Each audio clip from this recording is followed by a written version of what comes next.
हुजूर अलैहिस्सलाम से अर्ज की, या रसूलल्लाह मैं ऊँट खुला छोड़ के अल्लाह पे तवक्कुल करूं? फरमाया नहीं, बांध के अल्लाह पे तवक्कुल कर। आप परहेज करके शिफा का मुतालबा करें, आप सारी वो चीज़ें खाते जा रहे हैं। इस्लाम नज़्म ज़ब्त का कायल है। ज़ोहर के बाद सहाबा हुजूर से मिलने नहीं जाते थे। उनको पता था कि अल्लाह के महबूब अलैहिस्सलाम दोपहर के खाने के बाद कुछ देर कैलोला फरमाते, नहीं जाते थे। उनको खबर थी आराम का वक्त है। तो भाई इस्लाम तो नज़्म ज़ब्त का कायल है। अल्लाह के हबीब अलैहिस्सलाम जब घर में तशरीफ ले जाते तो सीरत निगारों ने लिखा है हुजूर अपने वक्त को 3 हिस्सों में तकसीम करते। घर के अंदर 3 हिस्सों में जो वक्त हुजूर को बचता, तबलीग से, सहाबा की तरबियत से, जंगी मामलात को तरतीब देने से, उस वक्त को हुजूर 3 हिस्सों में तकसीम करते। एक हिस्से में हुजूर नफली इबादत करते, एक हिस्से में घर वालों का कोई मसला होता तो उसे हल करते, उनके पास बैठते, उन्हें वक़्त देते। और जो तीसरा हिस्सा होता वक्त का, वो अल्लाह के महबूब आराम फरमाया करते। और हुजूर आराम करते, फरमाया तुम्हारी जान का भी तुम पर हक है, तुम्हारी आंख का भी तुम पर हक। तो अपनी जिंदगी में नज़्म ज़ब्त बनाएं, चीज़ों को तरतीब दें। कोई ऐसा फ़क्र नहीं है जो नज़्म ज़ब्त से माने हो। हमारे तमाम सूफिया पाबंद थे, उनके मामूलात तय थे कि फजर के बाद ये वजीफ़ा पढ़ना है, तहज्जुद में ये नफल पढ़ने। उन्होंने तो सालों वो काम किए, वो मुरत्तब ज़िंदगी गुजारते। हम बेतरतीब खाते पीते हैं, बेतरतीब आते जाते हैं, बेतरतीब मामलात करते हैं। नबी करीम अलैहिस्सलाम ने हर चीज़ के आदाब बयान किए। हुजूर अलैहिस्सलाम का मुकद्दस तरीका ये था कि मजलस के भी हुजूर आदाब बयान फरमाते। यानी कुछ शख्स मजलस में आया है, हज़रत उक़बा बिन आमिर रज़ी अल्लाह तआला अन्हु फरमाते, उसने दरवाजे पे खड़े होकर कहा मुझे अंदर आने की इजाज़त है? हुजूर ने फरमाया नहीं। ये अबू दाऊद शरीफ में मौजूद है, सियासता में मौजूद है। फरमाया नहीं इजाज़त। फिर एक शख्स से कहा इसको आदाब सिखाओ। वो गए और जाकर के उनसे कहा कि जब आप सामने आए हैं तो पहले अस्सलामु अलैकुम कहिए, फिर उसके बाद इजाज़त तलब कीजिए, फिर आपको इजाज़त मिलेगी। इस तरतीब को दुरुस्त कीजिए। उन्होंने जाके उनसे कहा तो उन्होंने अर्ज़ किया अस्सलामु अलैकुम। महबूब ने फरमाया वालेकुम अस्सलाम, और जिसे हुजूर कहें वालेकुम अस्सलाम। करीम ने कहा वालेकुम अस्सलाम व रहमतुल्लाह, का मुझे इजाज़त है? फरमाया आइए बैठिए। एक मजलिस में इमाम कुर्तुबी ने लिखा है, साहिब तफसीर रूहुल मानी ने, कि जब कोई बाहर से शख्स आता था ना और वो हुजूर की मुकद्दस महफिल के आदाब नहीं जानता था, तो हजरत सिद्दीक़ अकबर रज़ी अल्लाह तआला अन्हु के जिम्मे ये काम था कि वो उस शख्स से मिलते और उसे हुजूर की बारगाह के आदाब बताते, या किसी शख्स के जिम्मे लगाते कि इसे समझाओ, ए पाए नजर होश में आ, ये कुव्वे नबी है, आंखों से भी चलना यहाँ बेअदबी है। वो उसे मोहब्बत से, प्यार से, ज़ौक़ से आदाब सिखाते। नबी करीम अलैहिस्सलाम एक दिन आए, साहिब कंजुल उम्माल ने लिखा है, हुजूर ने देखा कि सहाबा छोटी छोटी टोलियों में दूर दूर हट के बैठे हैं, दूर दूर। ये हम भी कभी ऐसा करते हैं कि लोग दूर बैठे होते हैं तो कहते हैं करीब आ जाओ, कोई खड़ा होता है तो उसे कहते हैं बैठ जाओ। और ये सारी चीजें सुन्नत से साबित हैं। सहाबा मुख्तलिफ टोलियों में दूर दूर हट के बैठे थे, तो अल्लाह के हबीब अलैहिस्सलाम ने फरमाया करीब आ जाओ और मिल के बैठो। फरमाया शैतानों में भी कुछ भेड़िया होते हैं, वो जब इंसानों को अलग अलग बैठा देखते हैं तो शिकार कर लेते हैं। फरमाया जमात के साथ रहा करो, इकट्ठे रहा करो, इसलिए कि जो अकेला होगा दर मुर्शद दा छड्डी नाही, नहीं ते हो जावेगा रोगी। जेड़ी बकरी इजड़ों विछड़ी ओ बगयाड़ा जोगी। जेड़ी बकरी इजड़ों, बकरियां इकट्ठी हो तो उस पर भेड़िया हमला डरता है, लेकिन एक बकरी है तो फिर तो शिकार हो गई। जेड़ी बकरी इजड़ों विछड़ी ओ बगयाड़ा जोगी।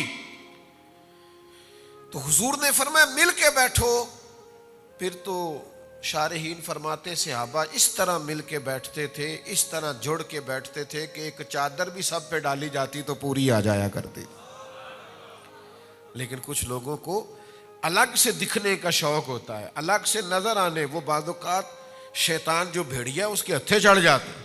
तो नज़्म ज़ब्त मजलिस का, महफिल का नज़्म ज़ब्त बड़ी मशहूर रवायत है ना। एक सहाबी खड़े थे महफिल में, तो हुजूर ने फरमाया इजलिसू, बैठ जाओ। तो फिर जिसके कान में जहां आवाज गई वो बैठ गया। हजरत अब्दुल्ला इब्ने मसूद मस्जिद नबवी शरीफ के दरवाजे पर ही बैठ गए। तो ये आदाब है, मजलिस के आदाब हैं, गुफ्तगू के आदाब हैं, सफर के भी आदाब हैं। हमने सफर करना है ना, आदाब है। हुजूर सफर के लिए तशरीफ लेकर के जाते जब मदीना शरीफ से, तो किसी एक सहाबी को अपना नायब बना के जाते। हुजूर अलैहिस्सलातु सलाम मस्जिद की ड्यूटी भी देके जाते कि आप नमाज पढ़ाएंगे। एक दफ़ा हज़रत अब्दुल्ला इब्ने मक्तूम को भी हुजूर ने नायब बनाया मदीना मुनव्वरा। एक मौके पे मौला अली शेर खुदा रदी अल्लाह ताला अन्हु को भी बनाया। हुजूर नियाबत दे के गए कि आप ये सारा निज़ाम देखेंगे, नज़्म ज़ब्त देखेंगे, नमाज पढ़ाएंगे, ड्यूटी लगाएंगे।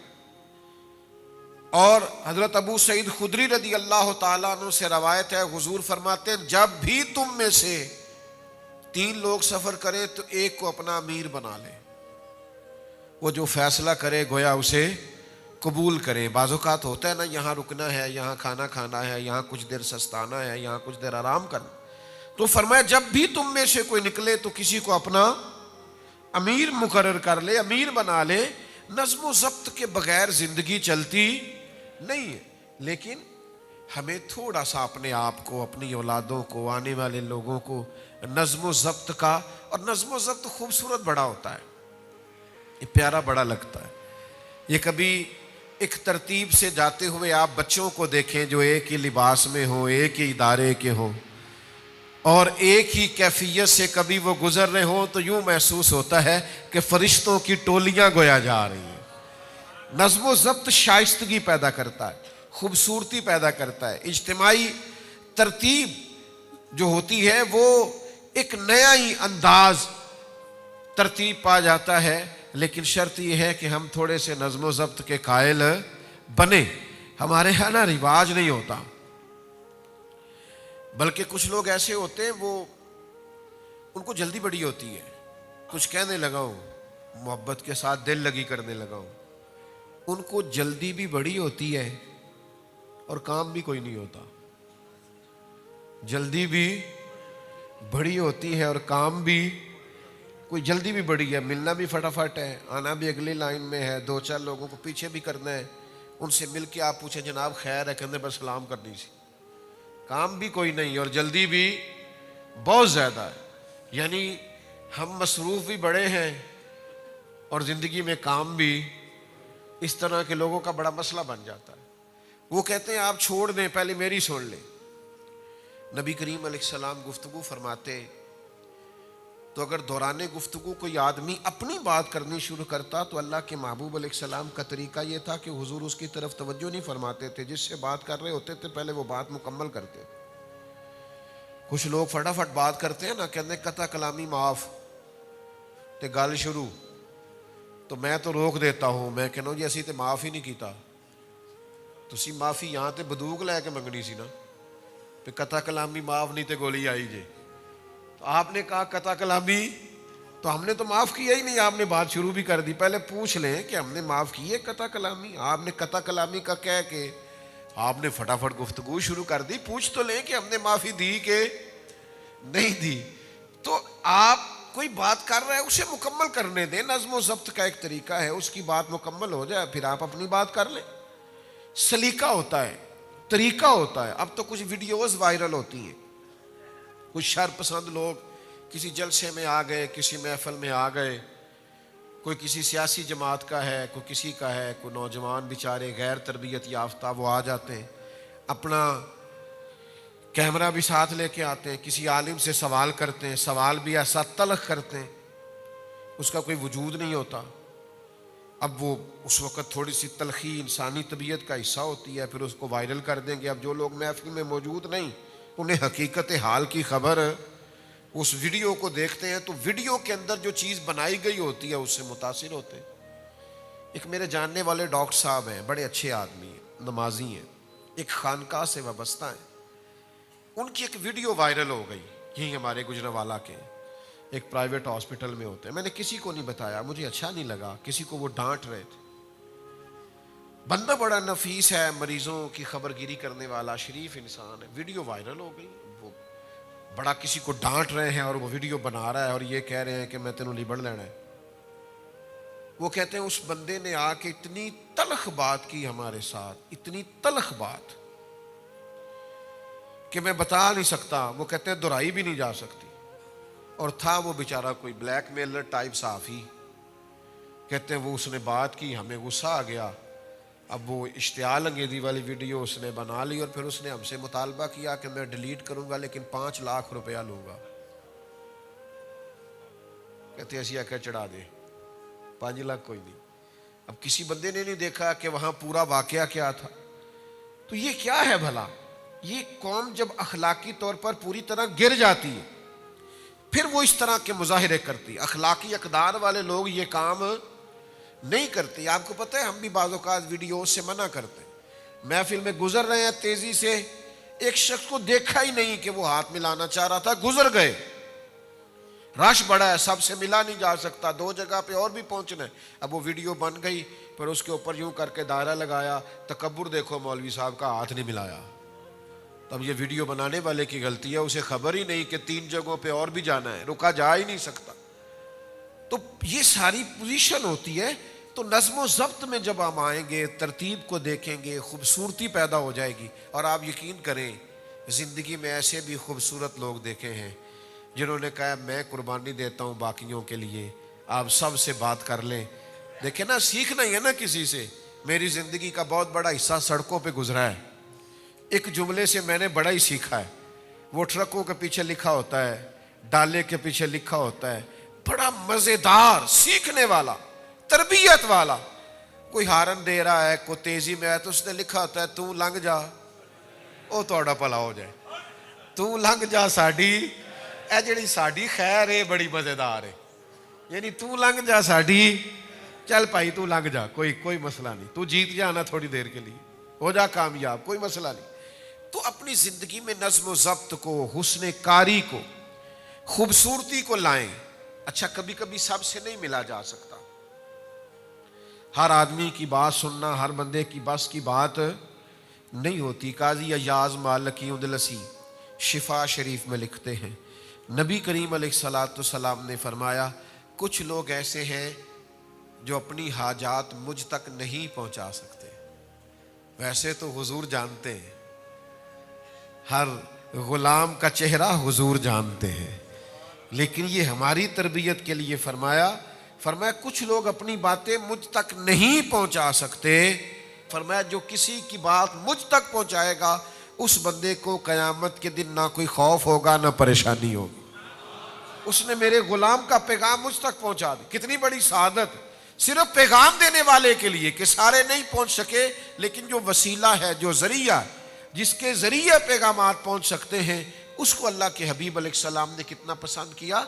जंग इमरजेंसी का मौका होता है,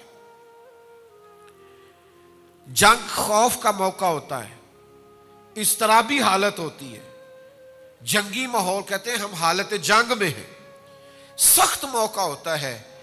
लेकिन कुर्बान जाएं, अरब के लोग बड़ी बेढंगी सी जंग करते थे। नबी करीम अलैहिस्सलाम ने जंग के भी तरीके बताए, साफ बंदी करके बताई। हुजूर ने बताया कैसे जंग लड़नी है। नबी पाक अलैहिस्सलाम ने फरमाया ये ना करना, दुश्मन बड़ा दूर हो तो तुम तीर चला दो। फरमाया उसे करीब आ लेने देना, फिर निशाना बांधना, तीर जाया नहीं करना। फरमाया उस पर तीर चलाना, और अगर वो ज्यादा करीब आ जाए तो पत्थर से हमला करना, और जब बिल्कुल करीब आ जाए फिर तुमने तलवार उठानी है, फिर तुमने नेज़े का इस्तेमाल करना है, फिर तुमने खंजर उठाना है।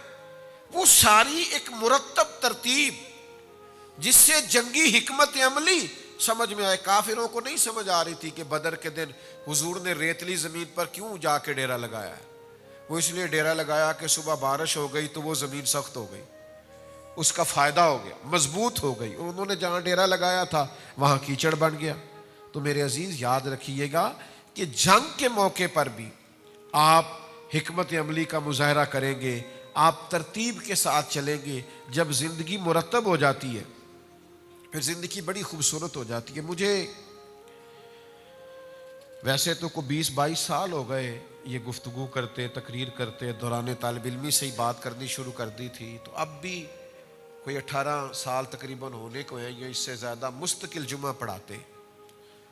और जिन लोगों को 17-17 साल हो गए मेरे पास जुमा पढ़ते, उन्हें पता होगा कि कभी ऐसा नहीं हुआ कि मैं 10 मिनट जुमे में लेट हुआ हूँ। हो ही जाता है ना, कभी बंदा बीमार भी होता है, कमी बेशी भी होती है। कहीं टाइम दिया हो तो ऐसा नहीं होता कि वो लोग बाहर गलियों में खड़े हों कि पहुंचे नहीं, ऐसा हो जाता है कि 25 मिनट पहले पहुंच गए। भाई जिंदगी में आप नज़्म ज़ब्त बनाएं अगर आपने कोई काम करना है, आप चीज़ों को मुरतब करें अगर आपने कोई काम करना है, आप तय करें। यानी इतने सालों में ऐसा नहीं हुआ कि आज 15 मिनट लेट हैं, आज 18 मिनट लेट हैं, आज 10 मिनट लेट हैं। बस करना है ना एक काम, तो 1-2 मिनट तो समझ में आते हैं। किसी वक्त ट्रैफिक रुक गई, लेकिन आपने उम्र भर हर काम ही देर से करना है, कैसे काम चलेगा, कैसे तरतीब बनेगी। जिन लोगों ने यही आज तक तय नहीं किया कि सोना कितने बजे, उठना कितने बजे। हमारे बहुत बड़े दरवेश बुजुर्ग गुजरे, हकीमुल उम्मत मुफ्ती अहमद यार खान साहब नईमी रहमतुल्लाह अलैह। उनकी जिंदगी में लोग शिकवा करते थे कि मुफ्ती साहब ज्यादा पास बैठने नहीं देते। कुछ लोग जाते हैं ना, उनका ख्याल होता है कुछ खुश गप्पियाँ हों, कुछ टाइम निकले, कुछ थोड़ा सा सोसाइटी पे, मुआशरे पे, इर्द गिर्द के माहौल पर तबसरा हो। वो जी बैठने नहीं देते। मुफ्ती साहब ने कुरान मजीद की तफसीर लिखी है, 1 जिल्द का 1 पारा है, 8 जिल्दों में शरह लिखी है उन्होंने मिशकात शरीफ की। अगर वो लोगों को पास बिठाए रखते तो वो काम जो उनके विसाल के इतने सालों के बाद भी लोग फायदा उठा रहे, मेरे जैसे कई लोग उससे नफा उठाते हैं, उसे पढ़ पढ़ के अपना फायदा करते हैं, वो काम हो सकता था। मुफ्ती साहब इतने पाबंद थे वक्त के, 1 बजे वो बयान शुरू करते थे। जब वो माइक में कहते ना अल्हम्दुलिल्लाह, तो लोग घड़ियां ठीक करते थे। अल्लाह करे मेरी नई नस्ल को समझ में आए बात, नौजवानों को समझ में आए। 1.5 घंटा आईने के सामने ही खड़े रहते, 20-20, 25-25 मिनट लेट होना कुछ मुनासिब ही नहीं समझते, 2.5 घंटे मोबाइल पे बैठे। तो जिंदगी में जिन लोगों ने भी कारहाय नुमाया सर अंजाम दिए हैं, उन्होंने वक्त की रफ्तार को समझा है, उन्होंने देखा है तकाजा क्या है, उन्होंने नज़्म ज़ब्त को देखा है, चीजों को देखा है, कायदे को समझा है, अपनी जिंदगी को उन्होंने मुरत्तब किया है। आपको टाइम के मुताबिक अपने आप को तरतीब देना है, घड़ी आपके लिए नहीं रुकेगी, वक्त हमारा इंतजार नहीं करेगा। बच्चे अपनी तरतीब से बड़े हो जाएंगे, हम अपनी तरतीब से बूढ़े हो जाएंगे, वक्त गुजरेगा, अपनी अपनी तरतीब से जो ताकतवर जिस्म है उसमें कमजोरी आने लग जाए, खुदा न खास्ता तंदुरुस्त लोग बीमार नजर आने लग जाएंगे, वक्त गुजर जाएगा।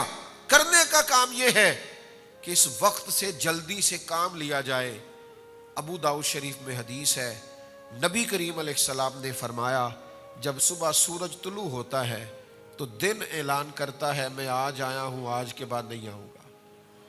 आज जो 27 मार्च 2026 का जुमा आज है, ये 27 मार्च कयामत तक दोबारा ये गुजर गई, 26 की 27 मार्च। दिन कहता है मैं आज आया हूं, आज के बाद दोबारा नहीं आऊंगा। कुछ करना है तो कर लो, नज़्म ज़ब्त में आओ, तरतीब दो चीजों को। हज़रत अब्दुल्लाह इब्न उमर रज़ी अल्लाह तआला अन्हु गुजर रहे थे अपने 2-3 शागिर्दों के साथ, घोड़े पे सवार थे, तो एक कब्र रास्ते में बनी हुई देखी, वीरान रास्ते में कब्र बनी हुई। तो थोड़ा आगे जाके हज़रत अब्दुल्लाह इब्न उमर कब्र से उतर गए, वुज़ू फरमाया, 2 रकत नमाज पढ़ी, फिर घोड़े पे बैठ गए। तो खादिम कहने लगे हुजूर समझ नहीं आई आपका यहाँ रुकना, नमाज पढ़ना। आप फरमाने लगे हमें कुछ ज़्यादा जल्दी नहीं थी, इतना ज़रूरी काम नहीं था, मुझे कब्र नज़र आई तो मेरे दिल में ख्याल आया कि कब्र वाला तो तरस रहा होगा ना कि 2 रकतों का टाइम ही मिल जाए, तो मुझे तो मिला हुआ है। तो मैंने कहा वक्त ज़ाया ना करूँ, मैं 2 रकत नमाज पढ़ लूँ। वो एक बुजुर्ग थे ना, तो अपने साथ किसी नौजवान को देखा, किसी मैयत को दफन कर रहे हैं, तो कहने लगे बेटा तुम्हारा क्या ख्याल है, इस बंदे को अगर टाइम मिले तो ये क्या करेगा, फौत हो गया है, अब अगर इसे टाइम मिले तो ये क्या करेगा। तो नौजवान अर्ज करने लगा हुजूर ये 1 मिनट भी ज़ाया नहीं करेगा, ये नफल पढ़ेगा, इबादत करेगा, गरीबों की मदद करेगा, माँ बाप की खिदमत करेगा, जिम्मेदारियाँ पूरी अदा करेगा, ये तो पलट के भी दुनिया की तरफ नहीं देखेगा, मर जाना है। तो बुजुर्ग उस बच्चे को थपकी दे के कहने लगे, पुत्र इसे तो अब दोबारा टाइम नहीं मिल सकता, पर तुझे मिला हुआ है, तू गोया मेहरबानी कर, 2-2 3-3 घंटे मोबाइल पे ज़ाया ना कर, उस चौक में खड़ा, इस चौक में खड़ा। अपने वक्त को बचाएं, अपने वक्त को नज़्म ज़ब्त का हिस्सा बनाएं। बहुत सारे लोग थे थोड़े वक्त में बड़ा काम कर गए, क्यों? कि उन्होंने वक्त की रफ्तार को समझा, ज़माने के शब रोज़ को समझा। फिर कामों में भी आपने तरतीब लगानी है, जो ज़्यादा ज़रूरी काम है वो पहले करें।